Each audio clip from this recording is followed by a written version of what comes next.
كيفاش هذا يا عجبه؟ كيفاش تظل ترجل؟ الحرب الحرب الحرب الحرب، انا قلت تزعقات راك مرغتهم كاع. بعثناك باش تدي شويه زيت الدحمانيس سرقوها لك وقدام المملكه. الله غالب مولاي، كانوا بزاف، كانوا واحد 60 واحد ولا.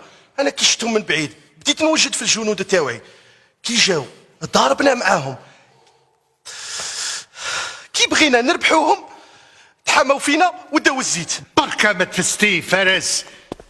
مولاي قلت لك ما تبعيش الزيت مع فارس، لو كان بعتها مع نوري راهي لحقت.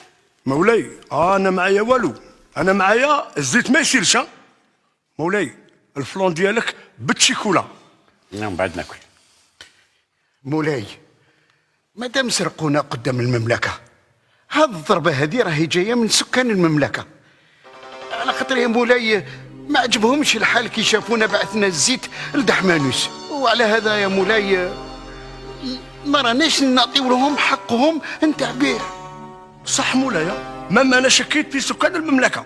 هذه ما تدخلش في البال، سكان المملكة يسرقوا زيت مملكتهم، ما تدخلش في البال، هذه يد جات من برا.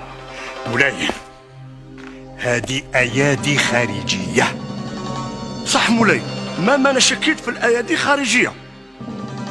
ما نظنش يا مولاي، رانا دايرين 5000 شجرة للتصدير و1000 برك للسكان، وهذا هو الشيء اللي ما قبلوش.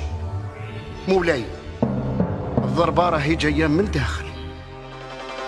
مولاي انا سير اني عارف ضربة هذه جاية من الداخل ولا من برا.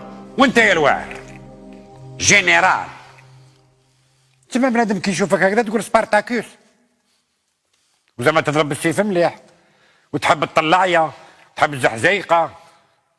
هذا العباد هذول التالي زعما سوادي زوراك تقول باللي خرجوا فيك، ما عرفت حتى واحد منهم. ها مولاي زدموا علينا في الليل وكانوا ملتمين، ما شفت فيهم حتى واحد. انا ديجا بروحي ما عرفت كاع مين خرجوا. بالك صب ابن عمي ما تعرفش تقصيهم.